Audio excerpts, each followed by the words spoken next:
Sandland felt like a big deal before it came out. A big open world game like this is never cheap to develop. This was a big bet by Bandai Namco, and with the passing of Akira Toriyama, it felt like Sandland could really make an impact. It didn't, and so the game ended up being forgotten for the most part. Maybe it was riding too hard on the bet that the anime would take off, and it ended up just being an okay show, which meant that after watching it, not that many fans went out there looking for a game to play, leaving this product in the dust. But was the game that bad, or did it just lack a big show to support it? I've been reviewing anime games for over 10 years as a YouTuber, but now I'm trying to become a verified reviewer on Metacritic, and for that, I need some good old-fashioned written reviews. This is my journey reviewing 50 games in 50 weeks, or until Metacritic accepts me. None of these are rushed. I'm only doing games that I've already finished in the past and often already reviewed, which is the case for Sandland. I gave it a C back in 2024, which would be a 6 out of 10. The conversion from letters to numbers is a big part of this series. But in that review, I said that it is a flawless expansion of the Sandland universe with great vehicular combat, but also with an open world filled with copy-pasted locations, and gameplay in general does not evolve enough. A 6 out of 10 honestly feels harsh for what I remember about this game, so let's check it out. Alright, we're going to do this in two sections. Section 1, I'm going to start a brand new game, and Section 2, we're going to jump into my finished game save with 43 hours of playtime, because one of the big things is that gameplay does not evolve enough, so we have to see the early game versus the end game. There's also some other saves here that I don't remember why I made them, but we may see some in-between steps. Alright, let's start. New game. Alright, so combat is pretty much light attack, gives you a combo. You also have a strong attack. You cannot combo lights into strong attacks at the start until you get the first talent.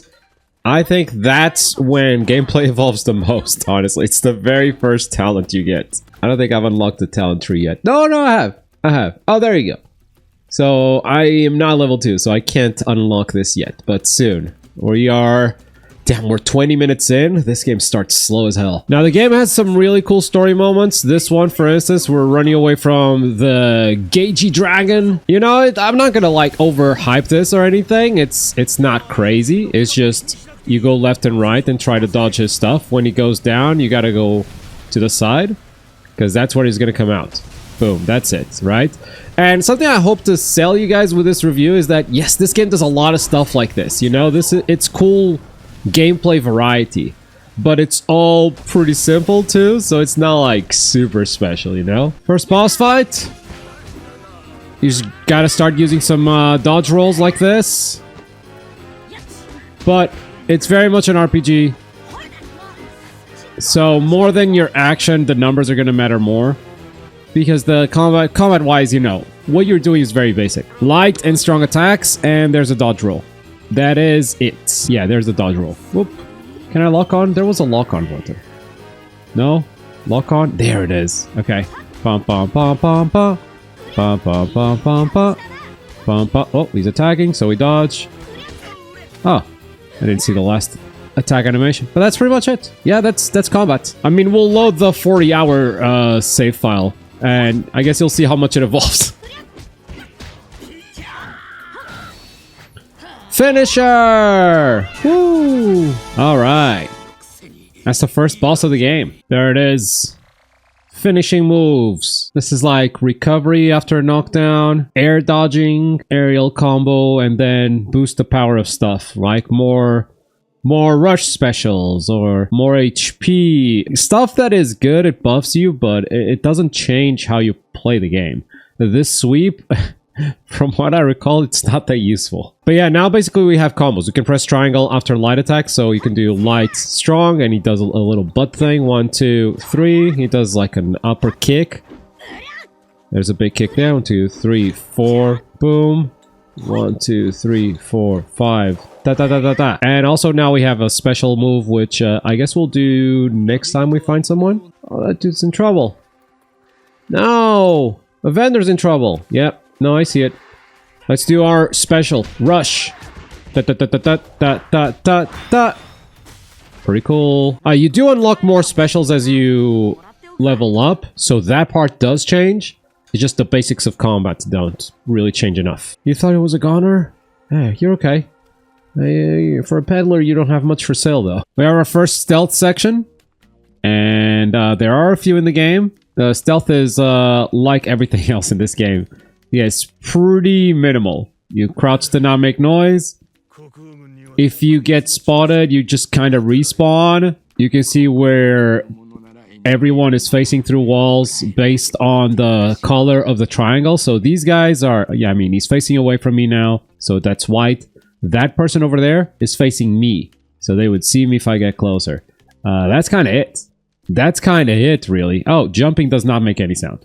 So you can use that to move faster sometimes because the movement speed is a little slow. A little sluggish. Oh, and no, the irony that I'm sneaking around as Santa Claus is not lost on me. I just already knew, so it didn't surprise me. But I guess if it's the first time you're seeing this, it is something, yeah. Sandline has its funny moments. You also sneak as Beelzebub, by the way. It's not very different, but Beelzebub does have a double jump. And also he can take down folks from behind, so... you just kind of jump scare them, like, there's no like bodies found stealth mechanic, kind of like anything like that. It is as simple as a stealth system as you can possibly think. This is the mission where you unlock a tank. So this is where vehicular combat actually begins. Let's blow up this door and get started. All right, here we go. There's usually 2 weapons per vehicle. Tank is no exception. There are a ton of different vehicle types, and I think the late game save will be a lot better at showing all that stuff. Obviously, vehicular combat shines more when fighting against other vehicles. Here we're just kind of making our escape, so I guess I'll go ahead and ignore all those guys. Ah, there you go. There we go. Don't bother fighting them. Make to the bridge. No, bro. This is the fun part. Boom. Boom. Now, I will say, the NPCs are very bad at leading shots. So if I'm just riding sideways like this, you will miss every single one of those missiles. Every single one, bro, without fail. If you set the game to hard difficulty, it just increases the stats of the enemies. So it doesn't make them shoot better or anything. They just get better stats, that's it. Tank boss fight, let's go. Let's start by taking care of the small fry. You know, they die fast, but they still have rocket launchers. So start there. And now let's go for the big guy. Boom. Boom. Boom. Yeah. Once you figure out that you can just like go sideways, combat maybe becomes pretty dull. Even vehicular one. But the game is overall better when you are in a vehicle. I feel like this was the main focus when developing the game. Reload one cannon, shoot the other. That's the basics of vehicular combat. And we're actually almost an hour in gameplay-wise, so good showcase for the first hour of gameplay, I guess. Let's jump into my 40-hour save and see how much things evolve. Alright, I believe there's a bounty right here, the Quicksand Predator. Let's hope I don't get washed. We got a few different vehicles, obviously, because this is the end game save. One of them is a hoverboard. And, you know, I did say, like, combat can get a little bit simplistic, even on vehicles. But one thing I don't want to forget to mention is that combat is very different depending on the vehicle you bring. So, even though a single boss fight may look repetitive if you're just using the tank, as soon as you switch to the hoverboard, suddenly things are very, very different. Now, where is this guy? Is that big crocodile there? Yeah, probably. Okay. Let's take care of the small ones first, and then move on to the big gator. Definitely a boss fight where you're kind of limited in the choice of vehicle you can bring because of all the quicksand. But let's try dodging as best as we can. Just like the tanks or the rocket launchers, bosses are not great at leading their shots. Move to the side and shoot. Move to the side and shoot. It works against everyone. Alrighty, couple more shots should do it. There he goes. There he goes. The Quicksand Predator is done. I think this is literally a bounty hunt. I think there are a few monsters that you can hunt throughout the whole open world. You know, a little side activity. Pretty nice. There are some others that I definitely want to check out just to show you some of the gameplay variety, including combat. I think there's an arena in here somewhere. That would be a good place to showcase combat, actually. Ah, I found the races instead. Okay, let's go race first. Alright. The spades. I think I cleared all of these. Let's join race. Expert bike race. Yeah, let's do it. I don't have the ride I need. What? Oh, I don't have a... Okay, I do have a buggy. I do have a buggy. Let's do buggy race then. Yeah. Boost, baby, boosts! Okay, for races, you kind of just have to... I mean, you can blow them up, I guess. But the big point of races is just stay... Oh, out of holes, I guess. Big thing is getting out of holes. But also using your nitro smartly and trying to be on the road as much as possible. Because the road makes your vehicle go faster. Okay, now I see what it is. The road doesn't make your vehicle go faster. I mean, it helps that it doesn't have all these jumps and whatnot. That's a crazy misturn.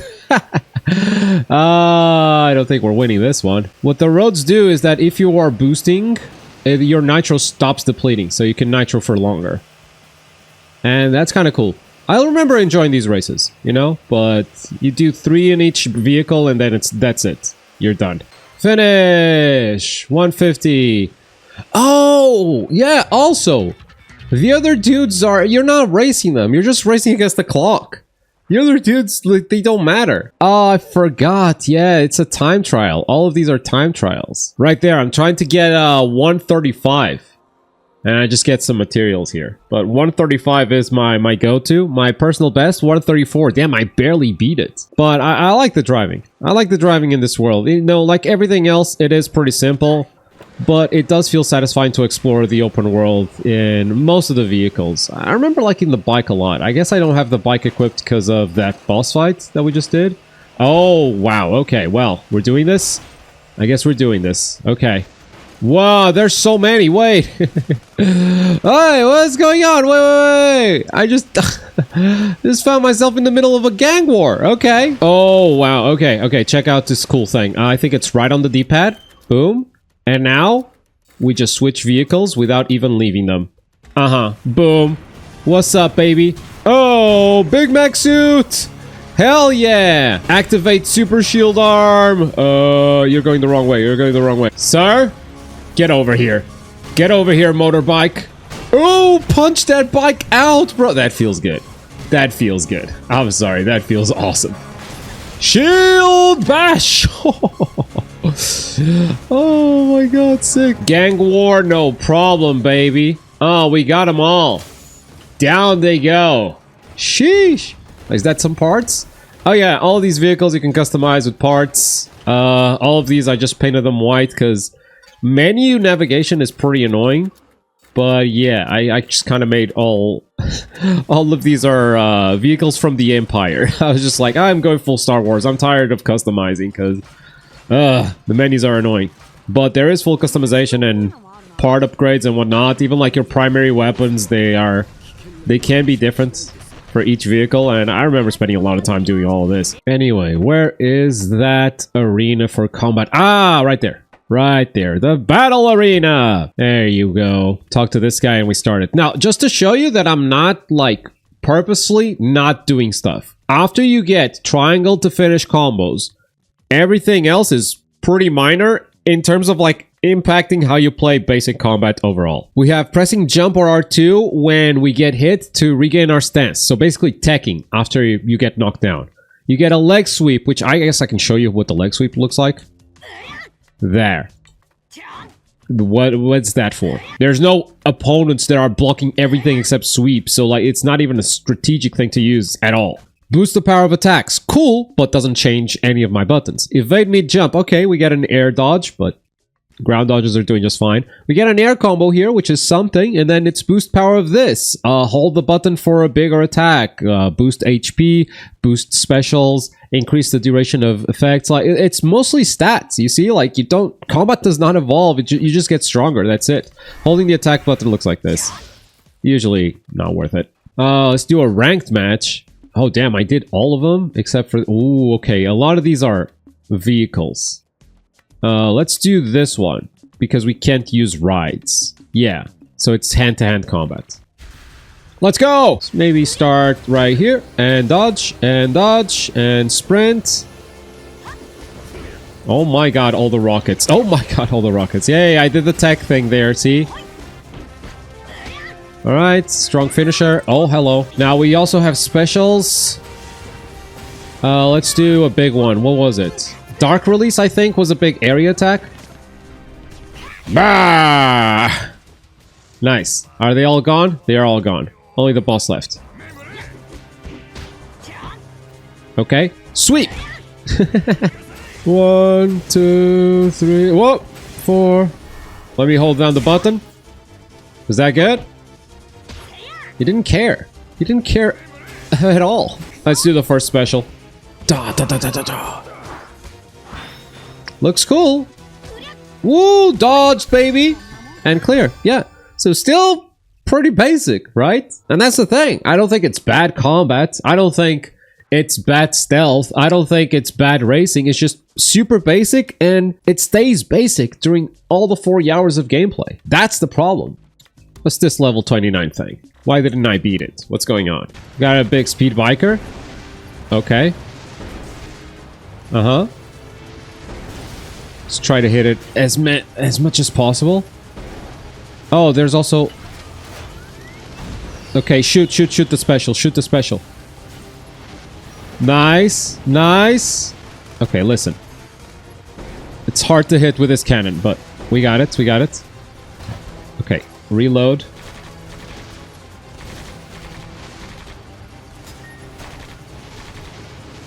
Get the other one.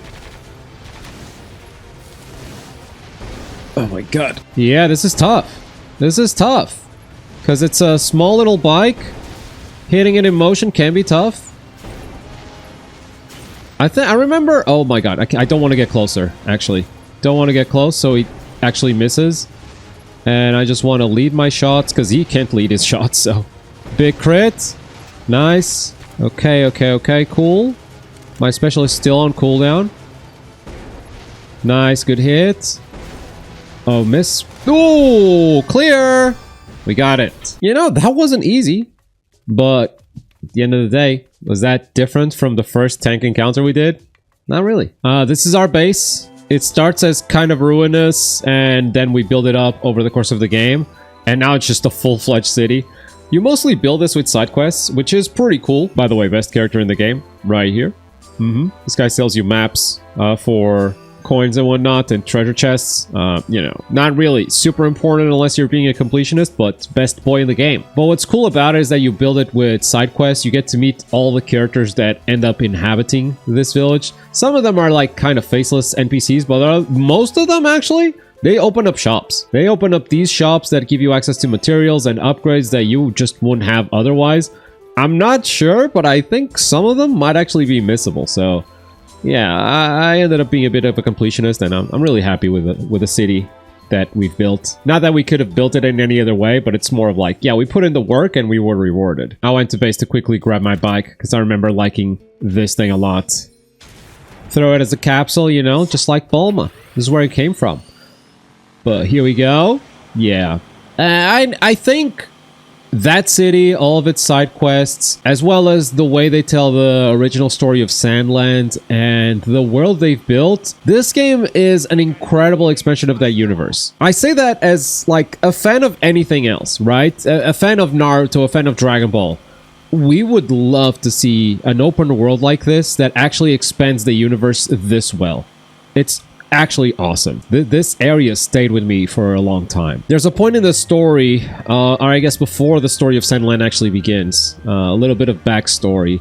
General Rao, the old man that is with us, not the one that dresses as a Santa Claus, but the other one, he used to be a big general in a war, and there was a big explosion in a facility that he attacked. He thought he was attacking a rebel base or whatever, but turns out it was a place that was trying to create water out of nothing.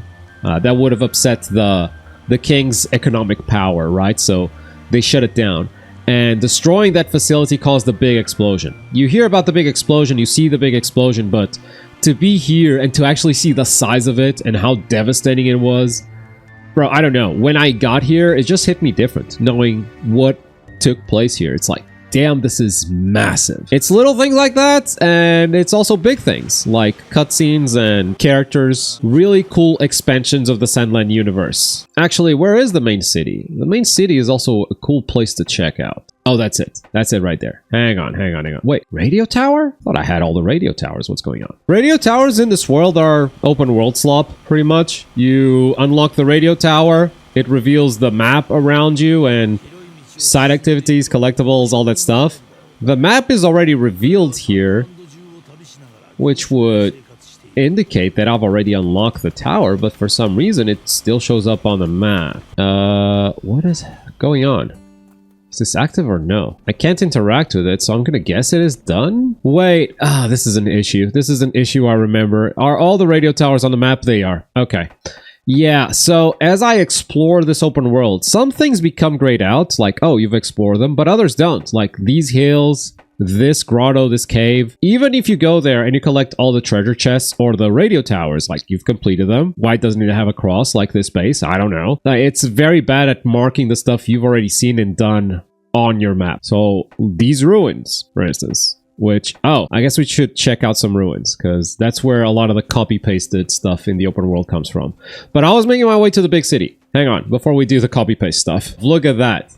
The capital, you barely see the capital in the show. You barely see it in the main show, in the anime, the manga. You see some panels with rooms, houses, but you never see the scale of this whole thing, bro. Sorry about that, lady. This place is gigantic, and it makes sense. It's a capital. It's where all the power and wealth are concentrated. The king has been hoarding water, and so he just villainizes the demons, and everything's here. All of humanity is just concentrated in this one place. Obviously, there are smaller cities out there still, but this is the last big hub. Everything else is just a big... roll credits. Let's go to those ruins right there. All right, bunch of dudes guarding the ruins, but guess what? We're just gonna power through, gonna go right in. There you go. Now, the ruins have different layouts. I didn't know if I had to turn left or right as soon as I enter the ruins, right? I had no idea. But the rooms that you see after you turn left or right, after you make those turns, are roughly the same. There's a lot of copy-paste in the layout of these things, which makes exploring a lot less fun. Because it's like, oh, it's this room. This room, I think, yeah. See, I knew exactly what it was upon entering. A room with rubble in the corner means a room with a big window that you gotta jump over. Always. Without fail, bro. These rooms are all recycled from one place to another. And I'm gonna show you something new in a bit. Okay, and I go into another room full of rubble. Because why not? I'm going to show you something in a bit, which is this game is not just Sandland, there's also Forestland. But the ruins on Forestland are exactly the same. That makes no sense. It's a whole other place. At the end of the ruins, there's usually some treasures or... Actually, I don't remember what else there is. I think it's just treasures and... Oh, I guess mining. Yeah. I've probably been to these ruins before. So... The treasure chests they had, they're gone. Also, you can ride... vehicles in these things, so you don't have to fight the snakes and whatnot. You can just blow them up. Wait, I haven't been here. There's actually a treasure chest. I get something for my trouble. Nope, I have been here. Okay, well, perfect example, right? I've cleared this place out, and it's still on the map, not showing as cleared. Okay, can you chill? But let's leave Sandland, let's go into Forestland and explore for a bit, because this area is very different. I would say it's a lot prettier, but also a lot tougher to explore. We are on Kentar, which is a city by the sea here in Forestland. As you can see, very different, you know? We don't have all sorts of just sandy desert, tons of issues with water and whatnot. What's this guy all about?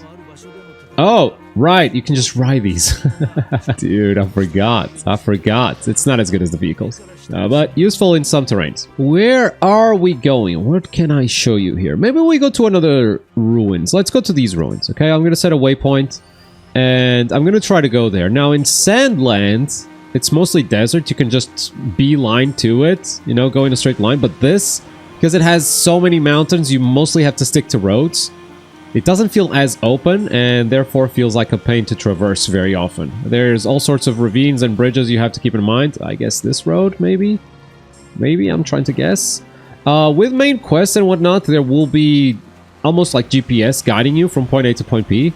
But as soon as that's done and you're in side mission territory, you're on your own, buddy, and this is a dead end. Okay, this seems to be the right way to go. It's a gorgeous place. It really is. Forest land, I think by nature of just being forest and not being a bunch of desert areas, is just prettier. But it's also unfair to say, yeah, the desert looks boring, because that's what the desert's supposed to be, right? But with the way the game is built, yeah, it's traversing the forest. Not as fun as traversing the desert. Have I gone past it? I may have gone past it. Oh my god, how do I get there?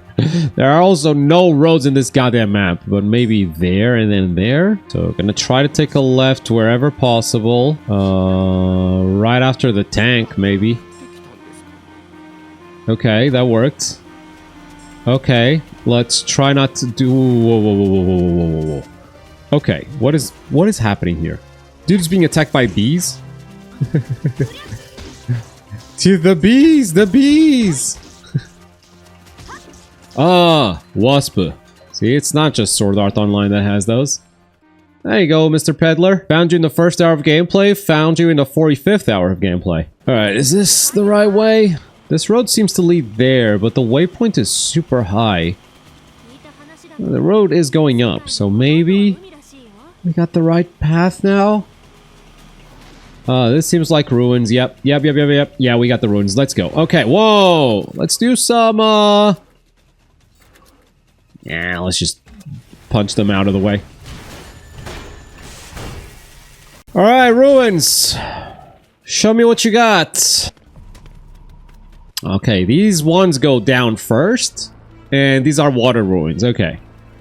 So you're not gonna see the exact same thing you did before, because they do have a few different templates. Not that many, but these ruins are making me look like a liar right now, okay? They were making me look like a liar before, but very quickly we just run into a room that looks exactly like the other dungeon we've just been at. Yeah, and that's basically it. They have a few rooms and they assemble them in different ways. Some of the rooms are flooded, which makes this more of a water ruins place. And, you know, I'd get it if this was like a random roguelite game, but no! It's an open world game where each one of these things is crafted. And they've crafted them with a bunch of copy-pasted assets. But honestly, just the fact that they have a full open map for Forest Land was already pretty impressive for me, because if you never read Sandland, Sandland is just the desert part.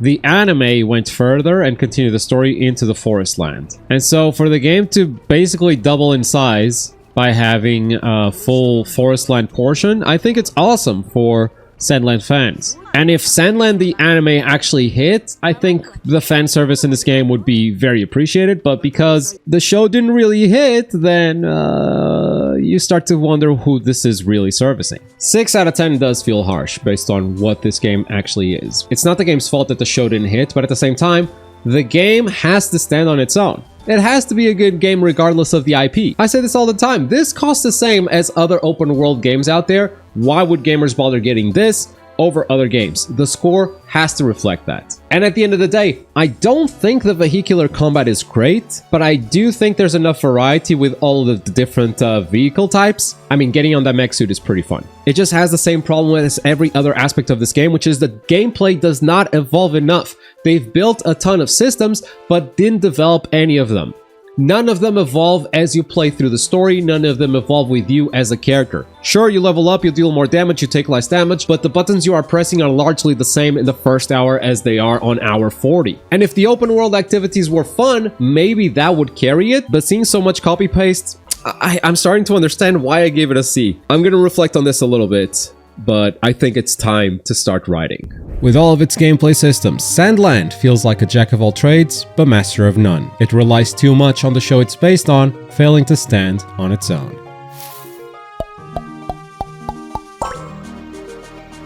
That's review number 6. As usual, you can check these out at globku.com and let me know what game I should revisit in the comments down below. And as always, thank you very much for watching. My name's Globku, and I'll see you next time. Bye.